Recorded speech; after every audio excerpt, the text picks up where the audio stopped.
I think the first thing I want to say is playing through Halo CE nowadays, it feels kind of dated compared to other games that have come out after it, which is kind of ironic because Halo is what had brought all other FPSs into the modern age, like the whole two weapon shooting. Apparently, I didn't know this, but the whole having a dedicated button for throwing a grenade or melee. Before then, you would have to swap to the like melee hands or the grenade throw thing, and so that sort of like faster paced kind of thing, and the weapon sandbox kind of thing as well, like swapping weapons instead of just having a whole arsenal. And I don't know if it was the same with enemy firefight architecture, as here are different enemies that take different tactics to approach when you enter a room or something. Yeah, I think there was probably some of that, but I think a lot of it was kind of just shoot whatever enemies and they all kind of act the same. Yeah.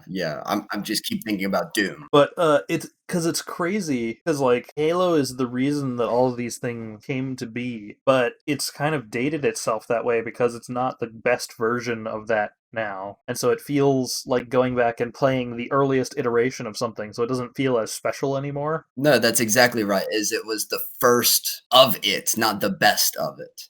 And then, like we had talked about when we were playing, Halo 2 is what like cemented all the Halo stuff. Like the art style was cemented in Halo 2, and the like characterization was a lot more cemented and stuff like that. So like Halo 1 doesn't have all that special stuff that Halo 2 does that makes it stand out. Where so it's like Halo 1 stands out because people remember it the most because it was the most popular and it sold the Xbox. But like I don't think it's the best Halo. Yeah, nostalgia, really. Yeah, and before we go in that direction, as we were playing, we just kept listing off everything that made an appearance in Halo 2. Yeah. I mean, we got boarding, we got just every feature that ended up creating what Halo was came in Halo 2. And I think that's why it of probably the initial three is so fondly remembered. Halo 1 or CE rather feels like an experiment. It feels like it was thrown together as it was because it was to test these mechanics and this next generation of level design to see how it would go. And I think for 2001 it went great. Yeah, it was amazing. But playing it 19 years later is kind of hard. I mean, we went insane in the last 3 levels. I mean, it was, I don't want to say downhill, but it was, razzling after the library. Yeah, it was clear where they had to start cutting corners because it was like, they built the campaign in 6 weeks. And so it was like, okay, we got all this stuff. Well, here's what we can't include. We have to start cutting things. It's like, okay, well, we need this game to be a little bit longer. So just take whatever we've got, put it backwards, throw some flood in it. Like the second half of the game is literally just playing through the first half of the game. And I think back in the day, playing it through the first time, it was like, oh, hey, this is really cool. Like we get to go through these levels that we played, but in a different context. But nowadays it feels more like, oh, this is just because they had to, not because this was like a legitimate design choice. Yeah, and I think if you take the individual levels, for example, Assault on the Control Room and 2 Betrayals is, in my mind, one level. It just so happens that we play it twice. The individual level design is unique and memorable between the Silent Cartographer to 343 Guilty Spark to the library.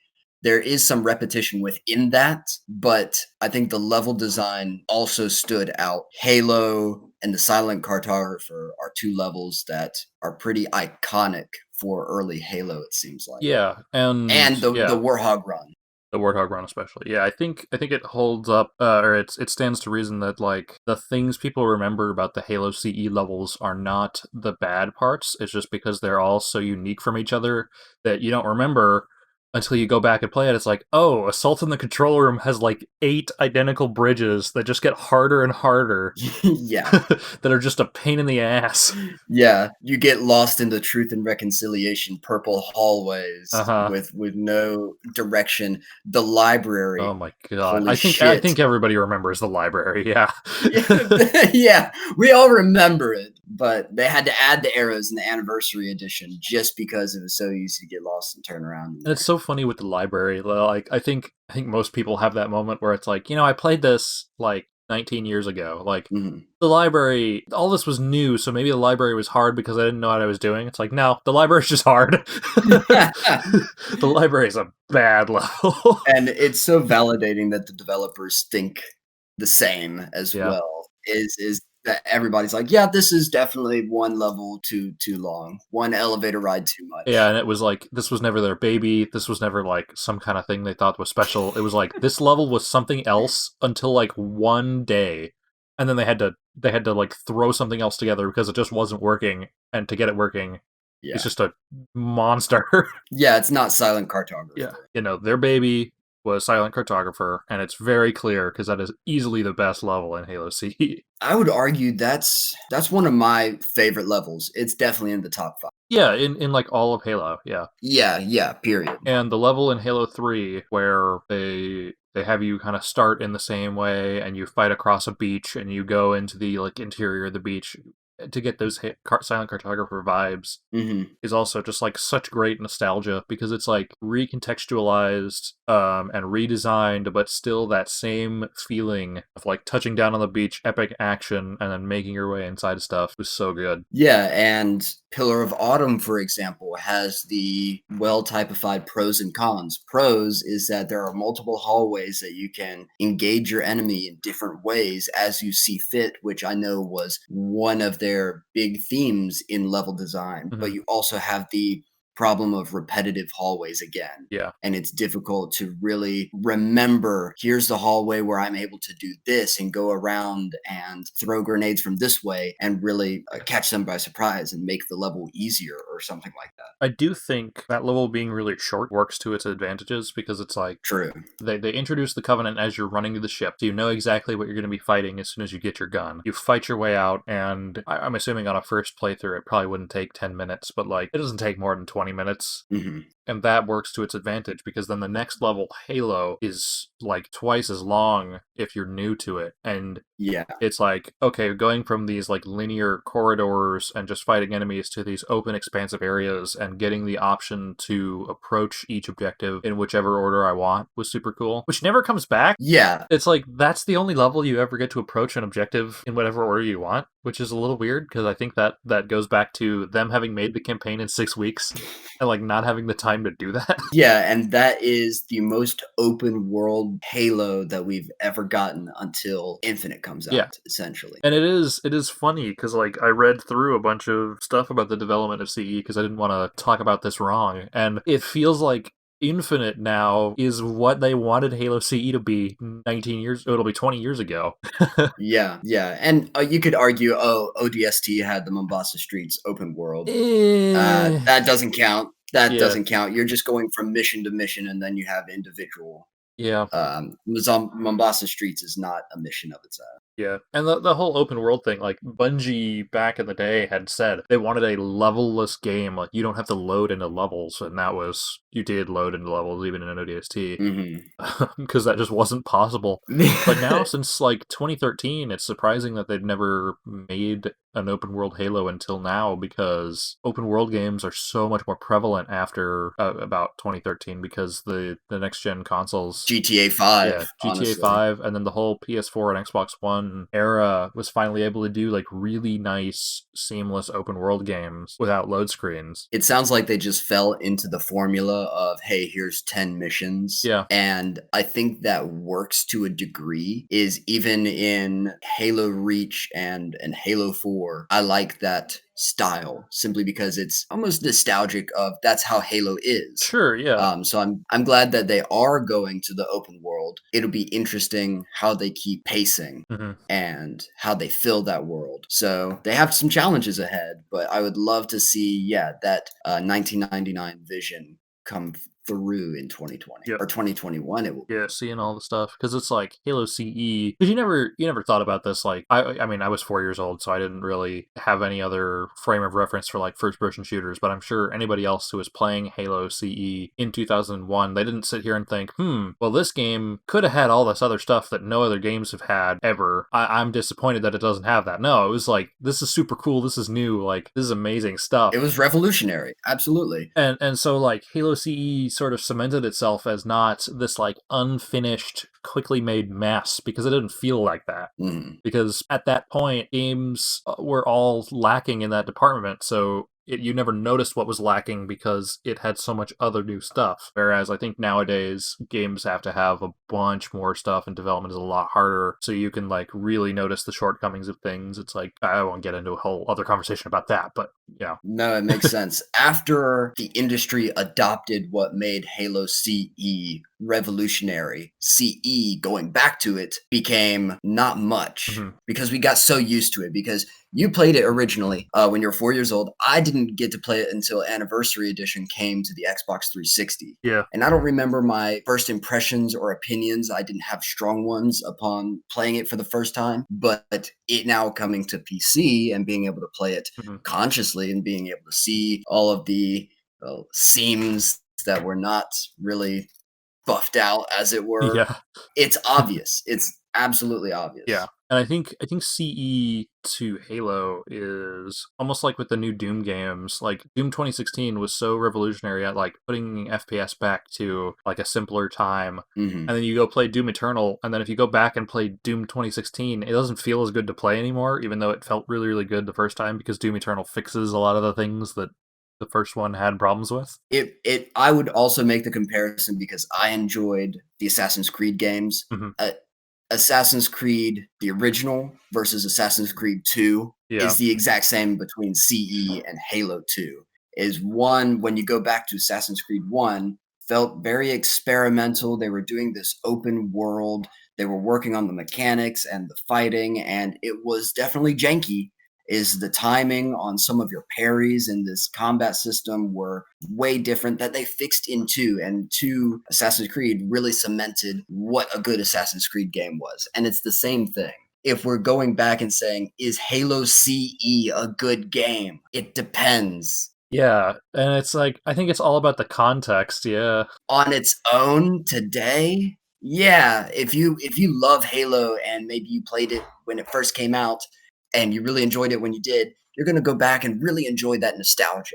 But if you've never played a Halo before in 2020 and now want to go play CE, you might be disappointed. Yeah, and I've had a couple of friends who had never played Halo try out the MCC, and I think a couple of them were like, when they first played through CE, they were like, "Hey, this is good. I actually really enjoy this. I can't wait to play the others." And then Mhm. as soon as they played the others, it was like, "Okay, well these are better."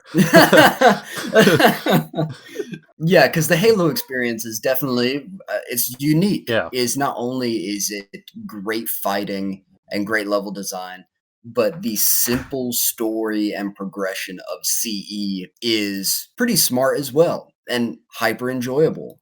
So I think that's a good comparison. You really like CE, then you play the others. You get to the cliffhanger of 2, the ending of 3, the victory lap of Halo Reach.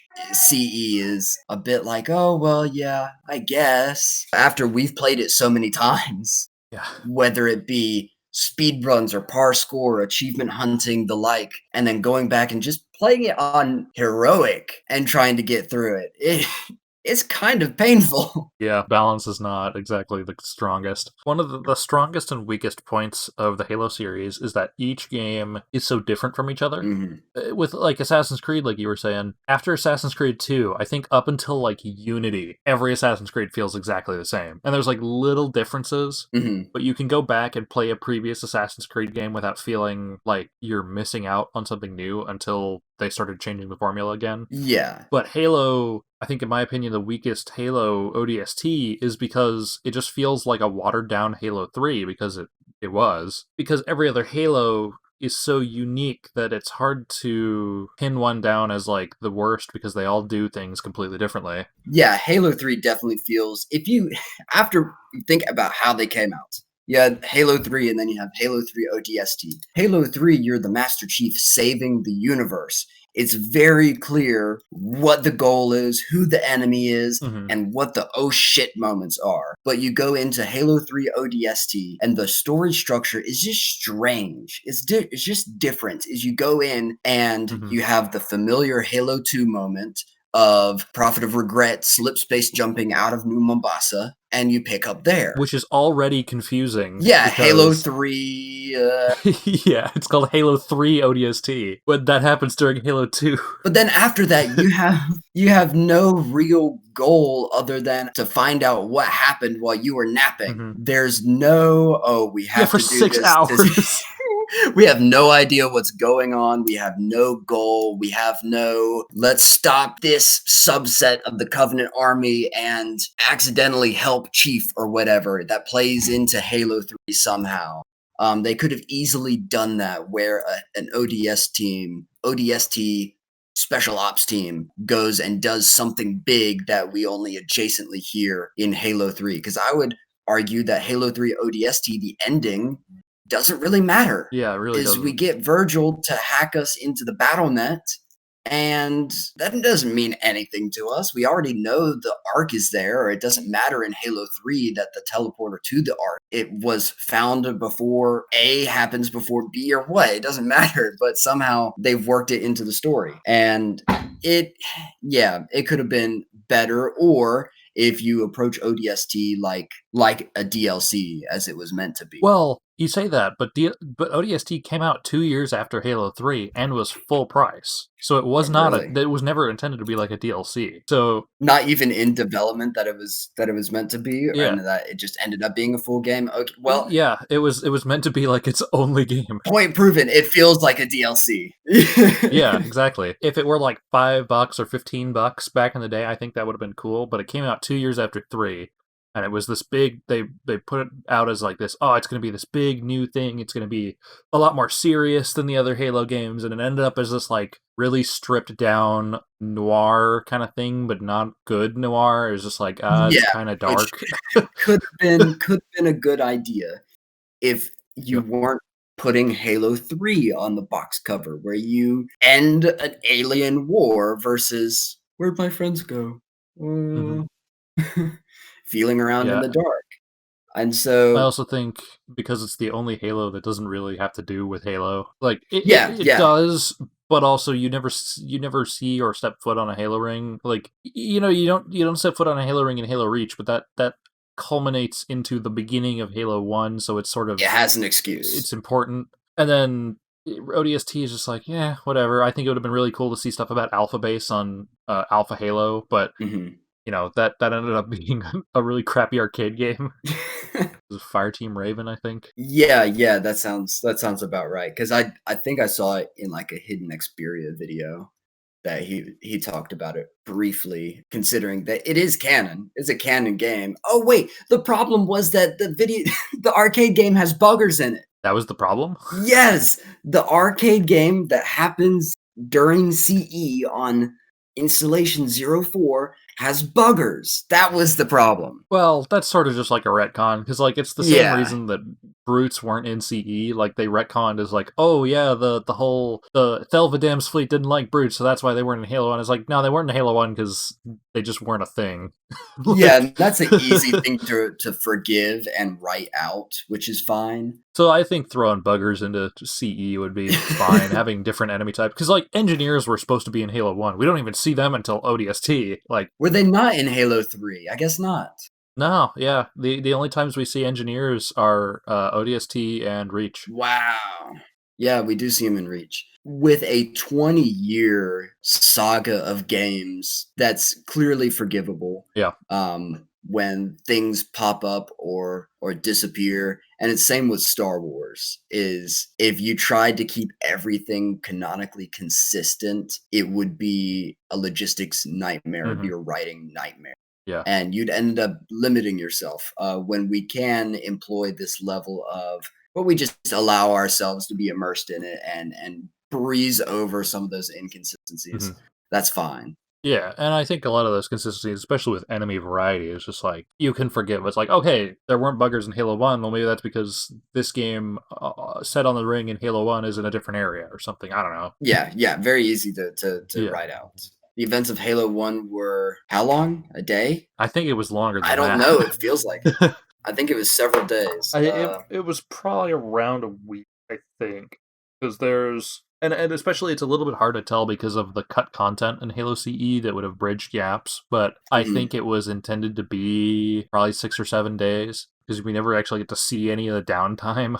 And I think that'll be an interesting strength for Infinite is because it's an open world, we actually get to see a lot of the downtime, and if they have like a base of operations that we can go back to, like we get that sense of what Halo CE was supposed to be because every Halo game always feels very urgent when maybe there's time passage that we just don't really notice. Yeah, and that's, I think, most visible in Halo 3, where we're not sure how long Chief has been on the Juggernaut, the key ship. Oh yeah, between 2 Um, and 3. Yeah.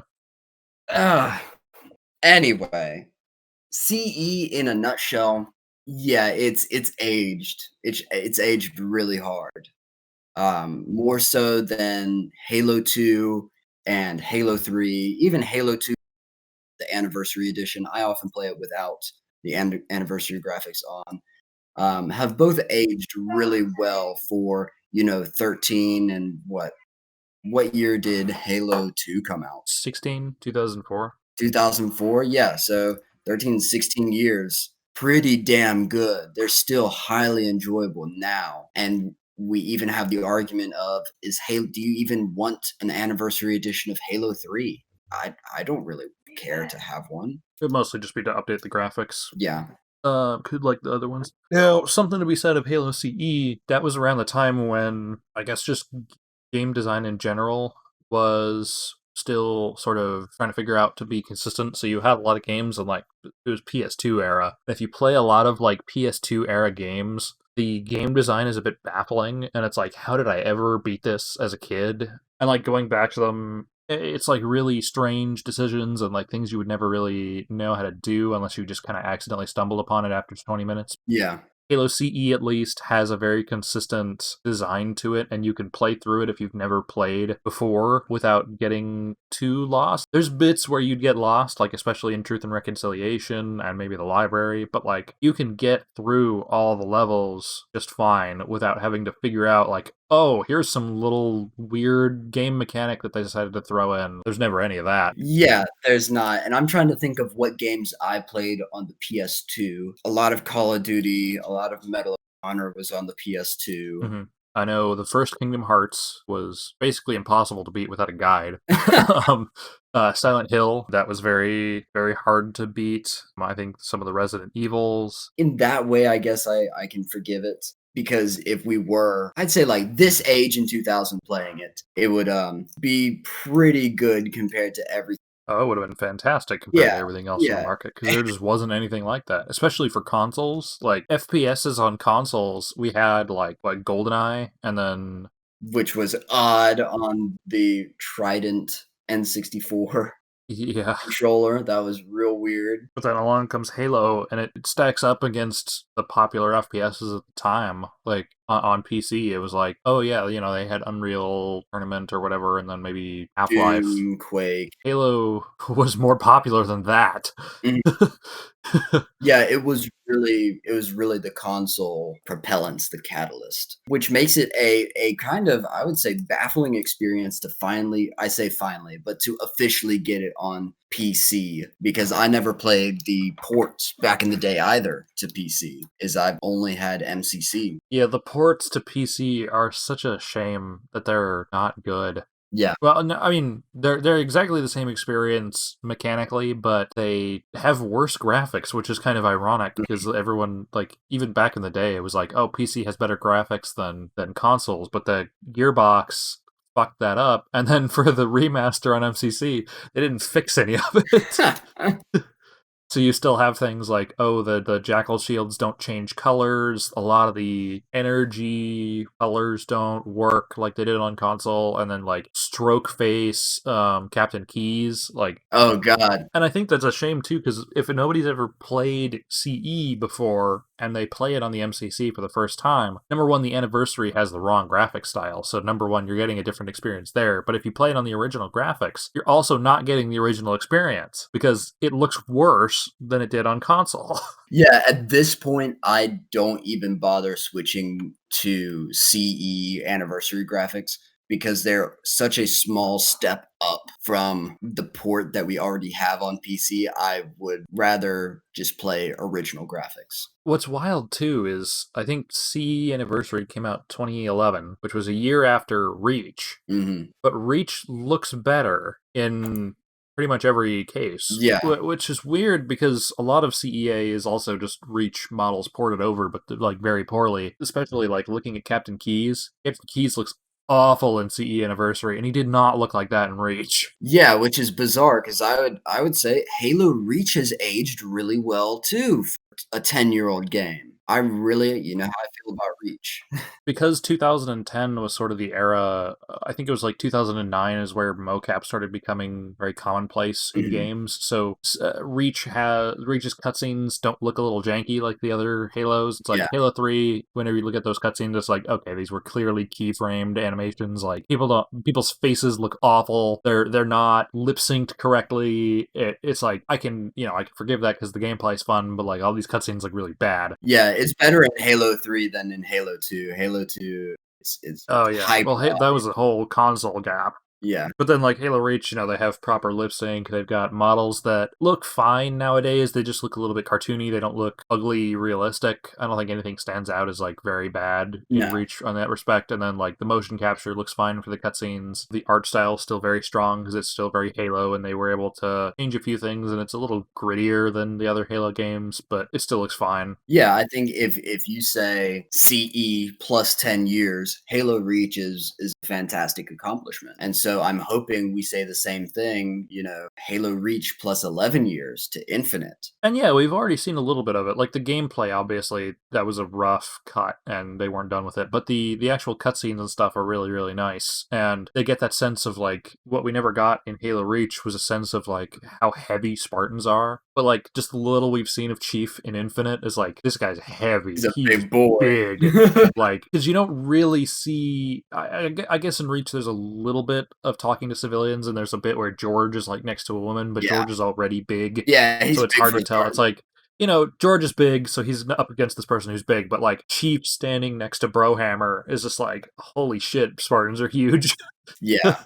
And that's what's funny is game we, like I said, always feel like grunts are these little small Yeah, grunts infantry are units. 5'6". Yeah, they're Yeah. like an average human. So how tall does that make elites? They've got to be like 8 foot. Yeah, approximately 8 foot 0 inches. And then brutes are like 8'6", Damn. and I think hunters are even taller, which is just fucking insane. Like, because I don't think you ever see a cutscene of a grunt next to a human, so you never really get that sense of like, this is how big grunts are. Yeah, because we only have ourselves to reference. Yeah, hunters can be 12 to 13 feet tall, Jesus. which would be an amazing opening cutscene is to see these units next to normal civilians. And I think you kind of see that in Halo 4, where a civilian is stabbed by an elite, and you kind of get that feel. But multiple units versus a normal human, to see two humans equal a hunter, or to see a line of hunters coming up against a crowd of people would be startling. Yep, yeah, just like maybe even just like throw an ODST next to a hunter. It's like, holy shit. Yeah, yeah. I could imagine ODST rolling and tumbling out of the way of these giant shield smacks of a hunter, and stick a nade up under its arm, kill it, would be an amazing scene. I do hope we almost get, because we never really got it with any of the Halo games, aside from, I guess, maybe a little bit in 4 from when a elite like jump scares you at the beginning, but almost a Doom 2016 style introduction of the enemies where it's like a really short little cutscene showing the enemy doing some kind of roar or something. So having just little introductory cutscenes of like a grunt, a jackal, an elite, a brute, a hunter, and just like a little bit of their personality showing through. I mean, I guess they mostly just shout. Yeah, or see them interacting, and I think they do that well in some of the cutscenes in CE with the grunts, where you see the grunts getting scared and running away. Yeah. And I think as far as really ingraining the personality of the grunts, that's one thing Halo in general has succeeded at, is they're to the brink of adorable.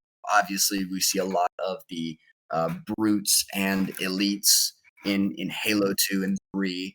So really, You're missing kind of the culture of the jackals, hunters, and buggers, especially since the Arbiter in Halo 3 is attempting to at least talk to the buggers and saying that their nests will burn, suggesting some type of sense. It'd be really interesting to have a bugger character, or at least see them communicating or arguing with a grunt. That'd be pretty cool. Yeah, just a lot of copying and pasting. Yeah, We it talked really about it is. previously. I'll talk about it. I'll talk about it again for this record. Is I love the introduction of new enemy type and architecture halfway through the game. Yeah, the introduction of the Flood in 343 Guilty Spark is really good. I think it obviously doesn't hold up because there's so many better narrative devices in games nowadays, like actual really nice looking cutscenes and better camera angles and whatever. But playing that back in the day was super scary, and I could still at least get the sense that like this is exactly what they were going for. It doesn't end up looking overly goofy unless you're playing on the anniversary graphics, and then it does look really stupid.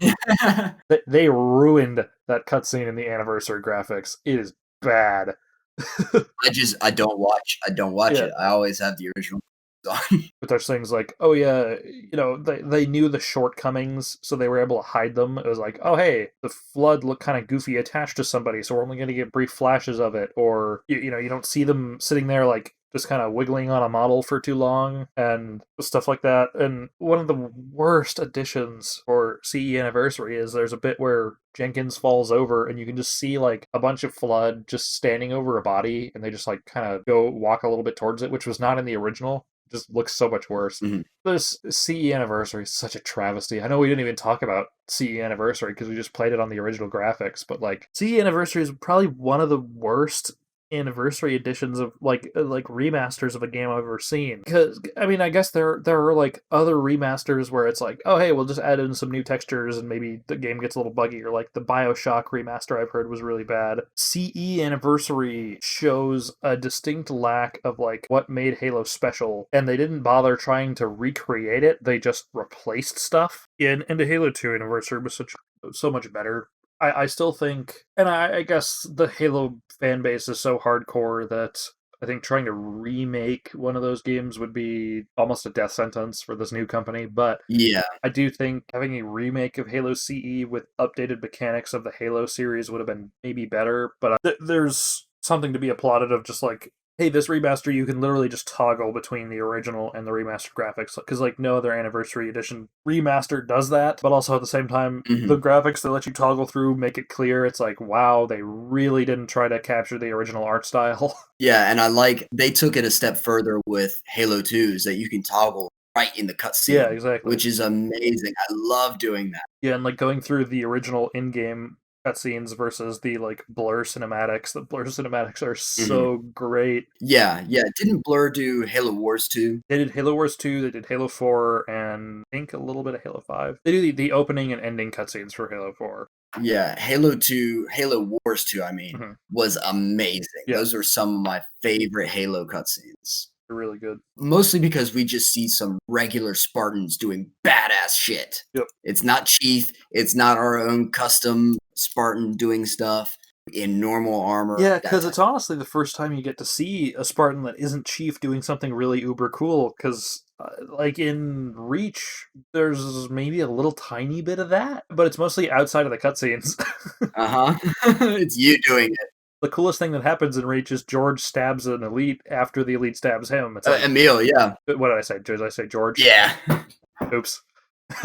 Yeah, Emil. And I get they were going for like a more serious tone, but I think that's one of the things I didn't like about Halo Reach was that Halo's always been this kind of goofy action series that It has, yeah. I get the sense they're going for a little bit of seriousness in Infinite, but also having the things like, oh yeah, a brute can kick a grunt and the grunt shouts "screw you" as it's flying through the air. It's like, okay, they're not going too serious. Yeah. And that'll be a lot of fun. It sounds like there's a lot of nuance and a lot of detail in what they're doing. I like the art style that they've got. I mean, they you can tell they put time into that cover art that they Oh yeah. released. They know what they're trying. Yeah, and the whole like remake of the CE cover was a Mhm. brilliant plan, and Yeah. especially because it may even be releasing on November 15th I'm in assuming. I'm just 2021. assuming it is. Just like this spiritual successor of CE that finally gets what CE wanted to do, shows like they really dug deep on like what is Halo, what hasn't Halo been, what can we do to make it finally fully realized what Bungie wanted to do but never could. So it has a potential for being really good.